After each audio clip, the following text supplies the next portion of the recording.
నమస్కారం ఘంటారావానికి స్వాగతం. ముందుగా ప్రధానాంశాలు. ఆరోగ్యం క్షీణించడంతో వాంగ్చుక్ ను ఆసుపత్రికి తరలించిన పోలీసులు. ధర్మేంద్ర ప్రధాన్ కు వ్యతిరేకంగా 21 రోజులుగా నిరాహార దీక్ష. షార్ట్ సర్క్యూట్ తో మంటలు చెలరేగి లారీ దగ్ధం. 30 లక్షల విలువైన పొగాకు బూడిద. తూర్పు గోదావరి జిల్లాలో ఘటన.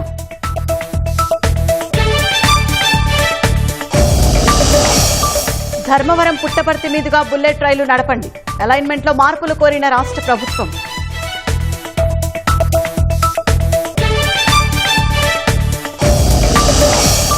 ఉదయం 11:30కు నెంగిలోకి విక్రమ్-1 స్వదేశీ పరిజ్ఞానంతో తయారైన ఆర్బిటాల్ క్లాస్ రాకెట్.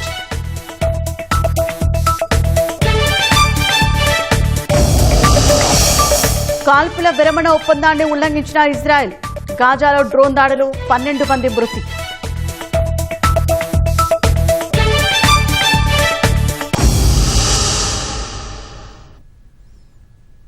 ఢిల్లీలోని జంతర్ మంతర్ వద్ద గత 20 రోజులుగా ఆమరణ నిరాహార దీక్ష చేస్తున్న ప్రముఖ పర్యావరణవేత్త సోనం వాంగ్చుక్ ను భారీ భద్రత మధ్య పోలీసులు ఆసుపత్రికి తరలించారు. దీక్ష కారణంగా ఆయన ఆరోగ్య పరిస్థితి అత్యంత విషమంగా మారడంతో అధికారులు ఈ నిర్ణయం తీసుకున్నారు. దేశవ్యాప్తంగా సంచలనం సృష్టించిన నీట్ పరీక్షా పత్రాల లీకేజీ వ్యవహారం, విద్యా వ్యవస్థలో అవకతవకలపై కాక్రోచ్ జనతా పార్టీ ఆధ్వర్యంలో జరుగుతున్న నిరసనలకు మద్దతుగా సోనం వాంగ్చుక్ జూన్ 28న ఈ ఆమరణ నిరాహార దీక్షను ప్రారంభించారు. విద్యా వ్యవస్థలో పారదర్శకత, జవాబుదారీతనం తీసుకురావాలని కేంద్ర విద్యాశాఖ మంత్రి ధర్మేంద్ర ప్రధాన్ రాజీనామా చేయాలని ప్రధానంగా డిమాండ్ చేస్తున్నారు.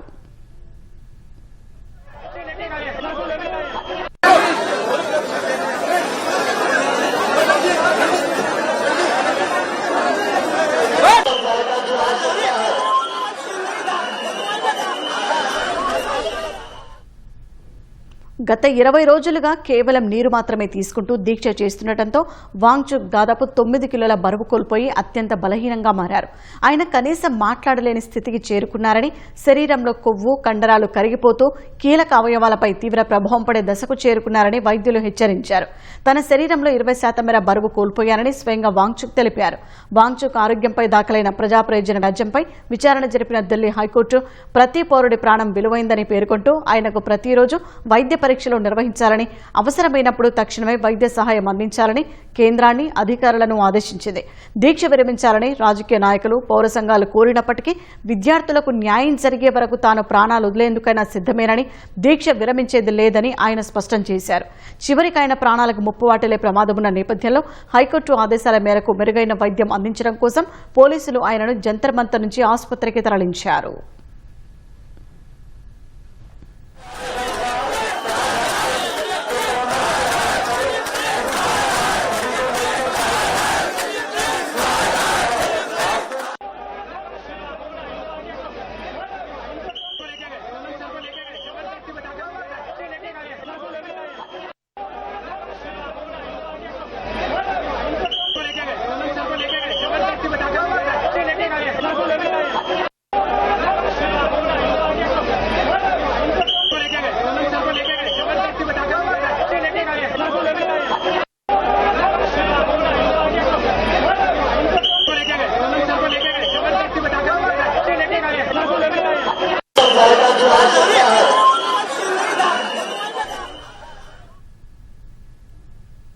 తూర్పు గోదావరి జిల్లా దేవరపల్లి గోపాలపురం రహదారిపై పొగాకు లారీ దగ్ధమైంది.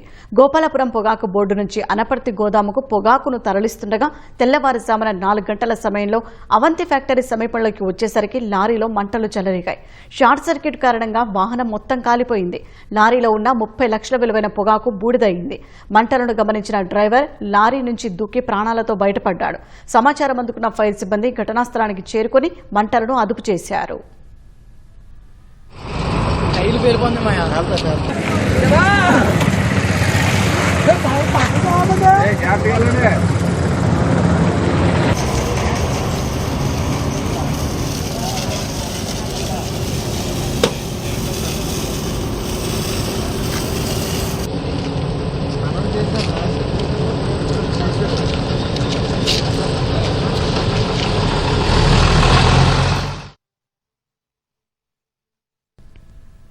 స్వచ్ఛాంధ్ర స్వర్ణాంధ్ర కార్యక్రమంలో భాగంగా ముఖ్యమంత్రి చంద్రబాబు నేడు కృష్ణా జిల్లా గుడివాడలో పర్యటించనున్నారు. ఉదయం సీఎం క్యాంపు కార్యాలయం నుంచి బయలుదేరి గుడివాడలోని ఏఎన్ఆర్ కళాశాల గ్రౌండ్ కు చేరుకుంటారు. గుడివాడలోని ఎన్టీఆర్ గ్రౌండ్ లో ఏర్పాటు చేసిన ప్రజావేదిక సభలో పాల్గొంటారు. మధ్యాహ్నం కేకేఆర్ గౌతమ్ స్కూల్ కు వెళ్లి అక్కడ విద్యార్థులతో సమావేశమవుతారు. అనంతరం యలవర్తి గ్రౌండ్స్ కు చేరుకుని గుడివాడ నియోజకవర్గ టీడీపీ నేతలు కార్యకర్తలతో సమావేశం నిర్వహిస్తారు. సాయంత్రం తిరిగి సీఎం క్యాంపు కార్యాలయానికి చేరుకుంటారు.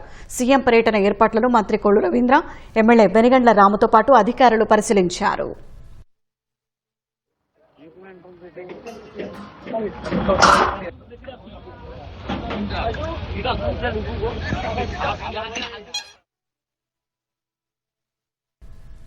దేశంలోనే పూర్తి స్వదేశీ పరిజ్ఞానంతో ఒక ప్రైవేటు సంస్థ రూపొందించిన మొట్టమొదటి ఆర్బిటాల్ క్లాస్ రాకెట్ విక్రమ్-1 ప్రయోగాత్మక పరీక్షకు సర్వం సిద్దమైంది.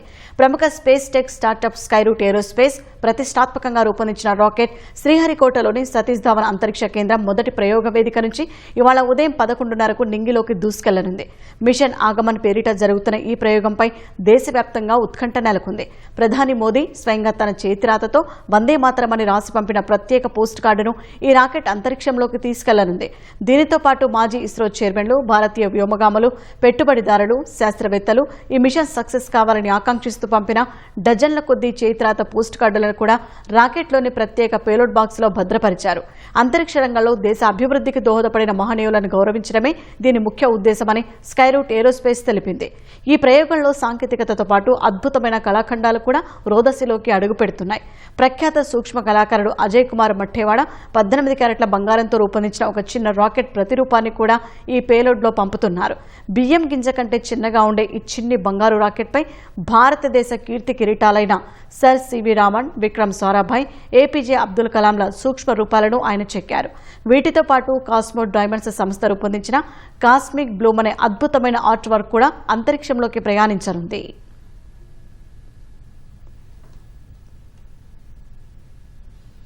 శ్రీకాకుళం జిల్లా కాశీబుగ్గ రోడ్డు ప్రమాదం కేసులో మాజీ మంత్రి సీదిరి అప్పలరాజు కుమారుడు ఆరవ్ వర్మ రెగ్యులర్, తాత్కాలిక బెయిల్ విచారణను సోంపేట 6వ అదనపు జిల్లా కోర్టు ఈ నెల 20కి వాయిదా వేసింది. రెగ్యులర్ బెయిల్ మంజూరు చేయాలని గురువారం పిటిషన్ వేయగా శుక్రవారం వైద్య సహాయం కోసం తాత్కాలిక బెయిల్ కోరుతూ మరో పిటిషన్ వేశారు. ఈ 2 వ్యాజ్యాలపై పిటిషనర్ తరపున వడిషా బాలకృష్ణ వాదిస్తూ ఆరవ్ వర్మ శరీరమంతటా దెబ్బలు తగిలాయని, కదలేని స్థితిలో ఉన్నారని తెలిపారు. తలపై బలమైన గాయమైందని, తీవ్రమైన కడుపు నొప్పితో బాధపడుతున్నందున నిపుణుల చికిత్స అవసరమని, తాత్కాలిక బెయిల్ ఇవ్వాలని కోరారు. దీనిపై కౌంటర్ వేయడానికి సమయం కావాలని ప్రతివాది తరపున అదనపు పబ్లిక్ ప్రాసిక్యూటర్ డి జగన్ నాయకులు కోర్టును కోరారు. ఇరుపక్షాల వాదనలు విన్న న్యాయమూర్తి తాత్కాలిక బెయిల్ అవసరంపై ఇప్పుడే నిర్ణయం నమోదు చేయలేమని పేర్కొన్నారు. ఒకవేళ పిటిషనర్ గాయాలతో బాధపడుతుంటే జైలు సూపరింటెండెంట్, జైలు వైద్యాధికారితో పరీక్షలు చేయిస్తారని, మెరుగైన చికిత్స అవసరమని భావిస్తే ఆ మేరకు రెఫర్ చేస్తారని పేర్కొన్నారు. రెగ్యులర్ బెయిల్పై కూడా వాదనలు విని వాయిదా వేశారు. మరోవైపు సీదిరి అప్పలరాజు ముందస్తు బెయిల్ కోసం సోంపేట 6వ అదనపు జిల్లా కోర్టులో పిటిషన్ వేశారు. గొర్రెల కాపరి దానయ్య మృతి చెందిన ఘటనలో అలసత్వం ప్రదర్శించారన్న అభియోగాలపై స్థానిక ఎస్ఐ సునీల్పై ఉన్నతాధికారులు బదిలీ వేటు వేశారు. అతన్ని విఆర్లోకి పంపిస్తూ జిల్లా ఎస్పీ కెవి మహేశ్వర్ రెడ్డి ఉత్తర్వులు ఇచ్చారు. కృష్ణపట్నం పోర్టులో జగన్కున్న వాటాలకు ఎలాంటి ఇబ్బంది కలగకుండా ఉండాలనే ఉద్దేశంతోనే అప్పటి సీఎం వైఎస్ రాజశేఖర రెడ్డి కొత్త పోర్టుల నిర్మాణాన్ని అడ్డుకునేలా జీవోలు జారీ చేశారని మారిటైమ్ బోర్డు చైర్మన్ దామచల సత్య ఆరోపించారు. రామాయపట్నం పోర్టుపై వైసీపీ దుష్ప్రచారం చేయడం ప్రజలను తప్పుదోవ పట్టించే ప్రయత్నమని మండిపడ్డారు. కూటమి ప్రభుత్వం పోర్టుల అభివృద్ధికి పెద్దపీట వేస్తోందన్నారు. పీపీపీ విధానంలో పోర్టులను అభివృద్ధి చేస్తున్నట్లు వెల్లడించారు. 2027 మార్చి నాటికి రామాయపట్నం పోర్టును పూర్తి చేయడమే లక్ష్యంగా పనులు జరుగుతున్నాయని తెలిపారు. ఈ వైకాపా గొడ్డల పార్టీ ఏ విధంగా రామాయపట్నం పోర్టు మీద దుష్ప్రచారం చేస్తుందో మీరందరూ చూస్తూ ఉన్నారు. రామాయపట్నం పోర్టు మీరు కనుక చూసుకుంటే 2008లో అప్పటి ముఖ్యమంత్రి రాజశేఖర రెడ్డి గారు ఒక జీవో ఇచ్చారు. జీవో నెంబర్ 9, జీవో నెంబర్ 40, 2 జీవోలు. వాళ్ళ కొడుకు జగన్మోహన్ రెడ్డి గారి కోసం ప్రేమతోటి కృష్ణపట్నం పోర్టులో తనకున్న వాటాల కోసం ఈరోజు ఇంకో కొత్త పోర్టు రాకూడదని ఒక ఆలోచనతో ఈ 2 జీవోలు ఇవ్వడం జరిగింది. గౌరవ ముఖ్యమంత్రి నారా చంద్రబాబు నాయుడు గారు ఈ 2 జీవోలను క్యాన్సిల్ చేసి 2018 సంవత్సరంలో 2 పరిశ్రమలకి, ఒకటి ఏషియన్ పల్ప్ ఇండస్ట్రీకి, రెండోది రామాయపట్నం పోర్టుకి 2 భూమి పూజ స్వీకారం తీసుకున్నాం. దాని తర్వాత 2019-24లో జగన్మోహన్ రెడ్డి ప్రభుత్వం వచ్చి ఆ 5 సంవత్సరాల్లో వాళ్ళు 30% పోర్టు పనులు పూర్తి చేస్తే ఈ ప్రభుత్వం వచ్చినాక రామాయపట్నం పోర్టు ఇప్పుడు సుమారుగా 85% పనులు మనం పూర్తి చేయగలిగాం ఈ 2 సంవత్సరాల్లో. రాష్ట్ర ప్రభుత్వం పట్టణాభివృద్ధిలో కీలక నిర్ణయం తీసుకుంది. సిఆర్డీఏ పరిధి మినహా రాష్ట్రంలోని అన్ని నగరాలు, పట్టణాలకు ఒకే విధమైన జోనింగ్ నిబంధనలు అమలు చేయనుంది. కామన్ జోనింగ్ రెగ్యులేషన్ 2026కు ప్రభుత్వం ఆమోదం తెలుపుతూ నోటిఫికేషన్ జారీ చేసింది. ఈ కొత్త విధానంతో భవన నిర్మాణ అనుమతులు వేగవంతం కావడంతో పాటు ఆన్లైన్ సేవలు మరింత సులభతరం కానున్నాయి. కొత్త నిబంధనల ప్రకారం భూములను 9 జోన్లుగా విభజించారు. నివాస ప్రాంతాల్లో పరిశ్రమలు, ప్రమాదకర రసాయనాల నిల్వలు, వ్యర్థాల నిర్వహణ కేంద్రాలు, పశువధశాలలు, గనుల తవ్వకాల వంటి కార్యకలాపాలకు అనుమతి ఉండదు. వ్యవసాయ జోన్లలో కాలుష్య నియంత్రణ మండలి నిబంధనలకు లోబడి వైట్, గ్రీన్ కేటగిరీ పరిశ్రమలకు పరిమిత అనుమతులు ఇవ్వనున్నారు. భూ వినియోగ మార్పిడి నిబంధనలు కూడా ప్రభుత్వం సడలింపులు ఇచ్చింది. సిఆర్డీఏతో పాటు విశాఖపట్నం, తిరుపతి అర్బన్ డెవలప్మెంట్ అథారిటీల పరిధిలో 10 హెక్టార్ల వరకు భూ వినియోగ మార్పిడికి అనుమతులు ఇవ్వనున్నారు. మిగతా నగరాలు, పట్టణాలు 5 హెక్టార్ల వరకు అనుమతులు మంజూరు చేయనున్నారు. రాజకీయాలపై ఆసక్తి ఉండి సమాజం కోసం పనిచేయాలనుకునే ప్రతిభావంతులైన యువతకు సరైన వేదికను కల్పించేందుకు కాంగ్రెస్ పార్టీ సరికొత్త కార్యక్రమానికి శ్రీకారం చుట్టిందని ఆ పార్టీ సీనియర్ నేత మస్తాన్ వలీ తెలిపారు. రాహుల్ గాంధీ ఆలోచన విధానానికి అనుగుణంగా రూపకల్పన చేసిన నేషనల్ టాలెంట్ హంట్ పోస్టర్ను విజయవాడలో ఏఐసీసీ ప్రతినిధుల సరళ్ పటేల్, అర్జిత్ సింగ్తో కలిసి ఆయన విడుదల చేశారు. ఎలాంటి రాజకీయ నేపథ్యం, సిఫార్సులు లేకపోయినా కేవలం మెరిట్, శక్తి సామర్థ్యాల ఆధారంగానే యువతకు తమ పార్టీలో సముచిత స్థానం కల్పిస్తామని మస్తాన్ వలీ తెలిపారు. ఈ టాలెంట్ హంట్ ద్వారా జిల్లా, రాష్ట్ర, జాతీయ స్థాయిలో మీడియా విభాగం, social media, spokespersons, publicity కోఆర్డినేటర్ల పోస్టుల కోసం 3 అంచెల్లో అభ్యర్థులను ఎంపిక చేస్తామన్నారు. చాలా మందికి రాజకీయ పార్టీలో రావాలనుకున్నప్పుడు కూడా వాళ్ళకి అవకాశాలు దొరక్క వెయిట్ చేస్తూ ఉంటారు. వాళ్ళందరికీ కూడా ఇవాళ మాట్లాడటానికి పార్టీ ఐడియాలజీతో ముడిపడి ఉన్నటువంటి కాంగ్రెస్ యొక్క ఆలోచన విధానం, రాహుల్ గాంధీ గారి పోరాటం, కాంగ్రెస్ పార్టీ యొక్క విధి విధానాలతో కూడినటువంటి పార్టీకి సంబంధం లేకపోయినప్పుడు కూడా దీనిలో 15 ప్రశ్నలతో కూడినటువంటి ఒక పాంప్లెట్ని ఇస్తారు. దాన్ని పూర్తి చేసిన తర్వాత ఒక 4-5 పాయింట్లు సెంట్రల్ ద్వారాగా వాళ్ళ యొక్క ఇంటర్వ్యూలు, వాళ్ళ యొక్క వీడియోలు, వాళ్ళకు ఉన్నటువంటి శక్తి సామర్థ్యాలు, వాళ్ళకున్న ఆలోచన విధానం, ప్రజాస్వామ్యం పట్ల వాళ్ళకు ఉన్నటువంటి ఆలోచన విధానాన్ని దృష్టిలో పెట్టుకొని ప్రశ్నించే గొంతుగా తయారు చేయాలనేటటువంటి దానిలో భాగంగా ఈ రోజున ఈ యొక్క కార్యక్రమాన్ని సందర్భంగా చేస్తూ ఉన్నాం. పట్టు చీరలకు ప్రసిద్ధిగాంచిన ధర్మవరం ఆధ్యాత్మిక కేంద్రమైన పుట్టపర్తుల మీదుగా బుల్లెట్ రైలు పరుగులు పెట్టనుంది. హైదరాబాద్ నుంచి బెంగళూరుకు బుల్లెట్ రైలు నడిపేందుకు నిర్మించనున్న హైస్పీడ్ రైలు కారిడార్ను ధర్మవరం, పుట్టపర్తి మీదుగా చేపట్టేలా అలైన్మెంట్లో మార్పు చేయనున్నారు. ఈ మేరకు రాష్ట్ర ప్రభుత్వం ఇప్పటికే national high speed rail corporation limited NHRCLకు ప్రతిపాదించింది. దీనిపై అధికారులు అధ్యయనం చేస్తున్నారు. అలైన్మెంట్లో స్వల్ప మార్పు చేస్తే సరిపోతుందనే అంశాన్ని పరిశీలిస్తున్నారు. హైదరాబాద్ నుంచి బెంగళూరుకు 597 కిలోమీటర్ల మేర హైస్పీడ్ రైల్ కారిడార్ నిర్మించనున్నారు. ఇందులో తెలంగాణలో 239 కిలోమీటర్లు, ఏపీలో 264, కర్ణాటకలో 94 కిలోమీటర్లు ఉంది. మన రాష్ట్రంలో కర్నూల్, డోన్, గుత్తి, అనంతపురం, కియా సమీపంలో దుద్దేబండ, హిందూపురంలో స్టేషన్లు నిర్మించాలని తొలుత ప్రతిపాదించారు. ఇది హైదరాబాద్, కర్నూలు, అనంతపురం, బెంగళూరు హైవేకి చాలా వరకు సమాంతరంగా వెళ్తుంది. ఈ అలైన్మెంట్లో అనంతపురం నుంచి హిందూపురం వరకు 90.7 కిలోమీటర్లు ఉంది. మధ్యలో దుద్దేబండ వద్ద మాత్రమే స్టేషన్ వస్తుంది. దీనికి బదులు అనంతపురం నుంచి ధర్మవరం, పుట్టపర్తిలకు సమీపంగా హిందూపురం వైపు వెళ్లేలా ప్రతిపాదించారు. తద్వారా అనంతపురం నుంచి హిందూపురానికి 102.1 కిలోమీటర్లు అవుతుంది. ముందుగా అనుకున్న అలైన్మెంట్ కంటే కేవలం 11.4 కిలోమీటర్లు మాత్రమే పెరుగుతుంది.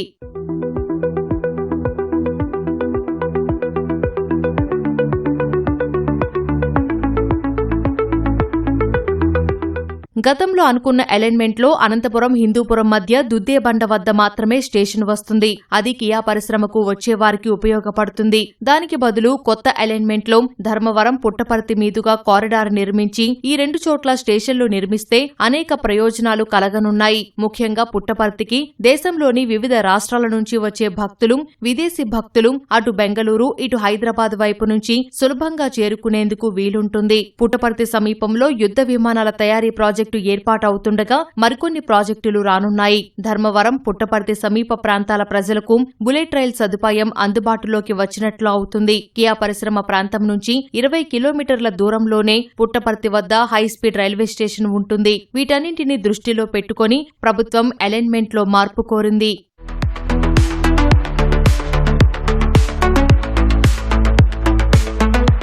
కొద్ది రోజుల కిందట national high speed rail corporation limited అధికారులతో సచివాలయంలో సమావేశం నిర్వహించారు. ధర్మవరం, పుట్టపర్తి మీదుగా కారిడార్ వెళ్లే అలైన్మెంట్ పై చర్చ జరిగింది. హైదరాబాద్, బెంగళూరు కారిడార్ పై చేస్తున్న final location survey FLS, DPR తయారీలో రాష్ట్ర ప్రభుత్వం సూచించిన అలైన్మెంట్ ప్రకారం చేయాలని కోరారు. తర్వాత రైల్వే బోర్డు చైర్మన్ కు ప్రభుత్వం లేఖ రాసింది. దీంతో ఈ అలైన్మెంట్ ను NHRCL అధికారులు పరిశీలిస్తున్నారు.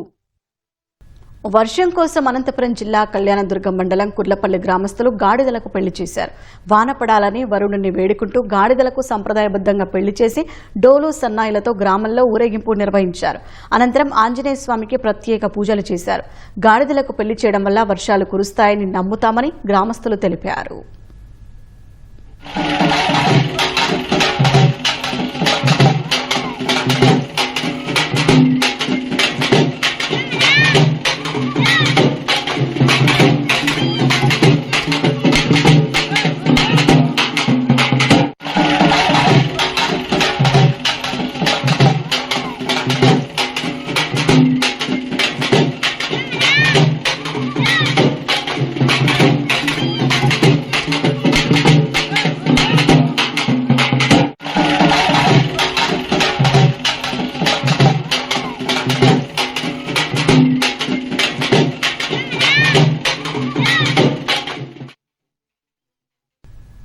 తిరుమల శ్రీవారిని ఉప ముఖ్యమంత్రి పవన్ కళ్యాణ్ సతీమణి అన్నా లెజినోవా దర్శించుకున్నారు. శ్రీవారి దర్శనం కోసం శుక్రవారం ఆమె కాలినడకన తిరుమల వెళ్లారు.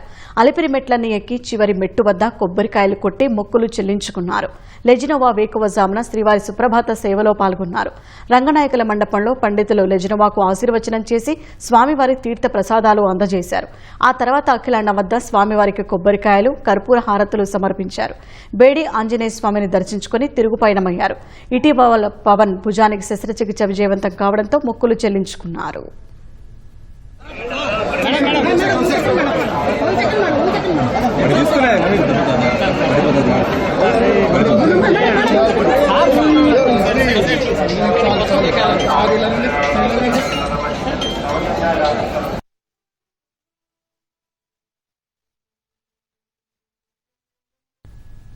ఛత్తీస్గఢ్ రాజధాని రాయ్పూర్లోని సంజయ్ నగర్ ప్రాంతంలో ఒకే కుటుంబానికి చెందిన 5గురు వారు అద్దెకు ఉంటున్న ఇంట్లో విగత జీవులుగా కనిపించారు.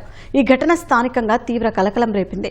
మృతులను సాజిద్ అలీ, ఆయన భార్య రబియా, వారి 3 పిల్లలు ఇర్షాద్ అలీ, షాహిదా బేగం, ఇర్షాబా పర్వీన్లుగా పోలీసులు గుర్తించారు. కుటుంబ పెద్ద సాజిద్ అలీ మృతదేహం సీలింగ్ ఫ్యాన్ కు ఉరివేసుకుని వేలాడి ఉండగా అతని భార్య, 3 పిల్లల మృతదేహాలు నేలపై పడి ఉన్నాయి. ఇది సామూహిక ఆత్మహత్య అని పోలీసులు అనుమానిస్తున్నారు. మృతదేహాలను పోస్టుమార్టం నిమిత్తం ఆసుపత్రికి తరలించారు. ఈ మేరకు కేసు నమోదు చేసి దర్యాప్తు చేస్తున్నారు. అయోధ్య రామాలయ విరాళాల చోరీపై ఒకవైపు విచారణ కొనసాగుతుండగా మరోవైపు రామ జన్మభూమి తీర్థక్షేత్ర ట్రస్ట్ ప్రాయశ్చిత్త కార్యక్రమానికి శ్రీకారం చుట్టింది. రామ జన్మభూమిలో 10 రోజుల పాటు ప్రక్షాళన కార్యక్రమాన్ని చేపట్టింది. విష్ణు సహస్రనామాలను పఠించడం ద్వారా ఈ కార్యక్రమాన్ని నిర్వహిస్తున్నారు. ఈ ప్రక్షాళనలో భాగంగా నిత్యం 251 సార్లు విష్ణు నామాలను జపించనున్నట్లు ట్రస్ట్ కోశాధికారి గోవింద్ దేవ్గిరి తెలిపారు. ఇది ఆలయ పవిత్రతను పెంచుతుందని అన్నారు. సహస్రనామ పారాయణంతో పాటు వాల్మీకి రామాయణాన్ని కూడా పఠిస్తారని చెప్పారు. కానుకల చోరీ ఘటన భక్తులందరి మనోభావాలను దెబ్బతీసిందని, శ్రీరామచంద్రుని ఆశీస్సులతో నిజాలు వెలుగులోకి వస్తాయని గిరి అభిప్రాయపడ్డారు. ఆలయ నిర్మాణ కమిటీ చైర్మన్ నృపేంద్ర మిశ్రా కూడా ఈ చోరీ వ్యవహారాన్ని అవమానకరమైన కళంకంగా పేర్కొన్నారు. అటు విరాళాల చోరీ కేసును దర్యాప్తు చేస్తున్న సిట్ తన మధ్యంతర నివేదికను ఈ నెల 20న సుప్రీంకోర్టుకు సమర్పిస్తుందని తెలిసింది. గాజాలో ఇజ్రాయెల్ దాడులు తీవ్ర రూపం దాల్చాయి. సెంట్రల్ గాజాతో పాటు వేర్వేరు ప్రాంతాల్లో శుక్రవారం ఇజ్రాయెల్ జరిపిన దాడిలో 12 మంది ప్రాణాలు కోల్పోయారు, పదుల సంఖ్యలో గాయపడ్డారు. సెంట్రల్ గాజాలో అంత్యక్రియల ఊరేగింపుపై ఇజ్రాయెల్ జరిపిన డ్రోన్ దాడిలోనే ఎక్కువ మరణాలు సంభవించినట్టు అధికారులు తెలిపారు. క్షతగాత్రులను స్థానిక అబ్దా ఆసుపత్రికి తరలించినట్టు చెప్పారు. ఈ దాడి జరిగిన వెంటనే హమాస్ ఒక ప్రకటన విడుదల చేసింది. కాల్పుల విరమణ ఒప్పందాన్ని ఇజ్రాయెల్ ఉల్లంఘించిందని పేర్కొంది. సాధారణ పౌరులను లక్ష్యంగా చేసుకుని ఇజ్రాయెల్ దాడులు చేస్తోందని ఆరోపించింది. అయితే ఈ ఘటనపై ఇజ్రాయెల్ సైన్యం ఎలాంటి ప్రకటన చేయలేదు.